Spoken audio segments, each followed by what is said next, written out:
ലഹരിക്കടത്ത് സംഘത്തിന്റെ കെണിയിൽപ്പെട്ട് മലേഷ്യൻ ജയിലിൽ കുടുങ്ങിയ തങ്ങളെ രക്ഷപ്പെടുത്തണമെന്നാവശ്യപ്പെട്ടുള്ള കൊല്ലം പേരയം സ്വദേശിയുടെ ശബ്ദരേഖ മീഡിയ വണ്ണിന്. തങ്ങൾ ചതിക്കപ്പെട്ടിരിക്കുകയാണെന്ന് ഉമറുൽ ഫാറൂഖ് കുടുംബാംഗങ്ങൾക്ക് അയച്ച ശബ്ദ സന്ദേശത്തിൽ പറയുന്നു. കൊല്ലം പേരയം സ്വദേശികളായ ഉമറുൽ ഫാറൂഖ്, സിയാദ്, സബീർ എന്നിവരാണ് കഴിഞ്ഞ 8 വർഷമായി മലേഷ്യൻ ജയിലിൽ കഴിയുന്നത്. ജോലി വാഗ്ദാനം ചെയ്ത് കെമിക്കൽ ഫാക്ടറിയിലേക്കെന്ന വ്യാജേനയാണ് ബന്ധുവായ വർക്കല സ്വദേശി സജീവ് വഴി 3 പേർ മലേഷ്യയിലെത്തുന്നത്. എന്നാൽ പിന്നീട് 2018 മുതൽ ലഹരിക്കടത്ത് സംഘത്തിന് കെണിയിൽപ്പെട്ട് മലേഷ്യൻ ജയിലിലാണ് മൂവരും. ഇതിനിടയിലാണ് തങ്ങളെ രക്ഷപ്പെടുത്തണമെന്നാവശ്യപ്പെട്ട് കുടുംബാംഗങ്ങൾക്ക് അയച്ച ശബ്ദ സന്ദേശം മീഡിയ വണ്ണിന് ലഭിച്ചത്.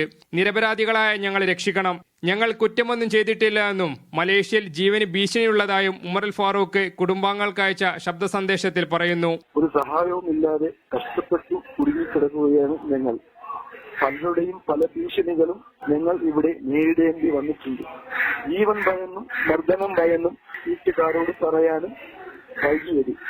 നിരപരാധിയായ ഞങ്ങൾക്ക് നീതി വാങ്ങി നൽകി ഞങ്ങളുടെ ജീവിതം തിരിച്ചു നൽകണമെന്ന് യാചനയായും അപേക്ഷയായും കേളുകയാണ് എല്ലാവരോടും. കൂടാതെ ഈ തട്ടിപ്പ് സംഘം സാമ്പത്തിക ബുദ്ധിമുട്ട് അനുഭവിക്കുന്നവരെ തിരഞ്ഞുപിടിക്കുന്നു. തുടർന്ന് മലേഷ്യയിൽ പലതരം ജോലി വാഗ്ദാനങ്ങൾ നൽകുന്നു. പിന്നീട് മലേഷ്യയിലെത്തിച്ച ശേഷം ലഹരി മാഫിയയ്ക്ക് വിൽക്കുന്നു എന്നും ഫാറൂഖ് കുടുംബാംഗങ്ങൾക്ക് അയച്ച ശബ്ദരേഖയിൽ പറയുന്നു. മോചനത്തിനായി ഇന്ത്യൻ എംബസിയെ സമീപിച്ചെങ്കിലും ലഹരിയുമായി ബന്ധപ്പെട്ട കേസിലാണ് ഇവർ ജയിലിലുള്ളതെന്ന മറുപടിയാണ് ബന്ധുക്കൾക്ക് ലഭിച്ചത്. എത്രയും പെട്ടെന്ന് 3 പേരെ നാട്ടിലെത്തിക്കാൻ സർക്കാർ ഇടപെടണമെന്നാണ് ബന്ധുക്കളുടെ ആവശ്യം. മീഡിയ 1 കൊല്ലം.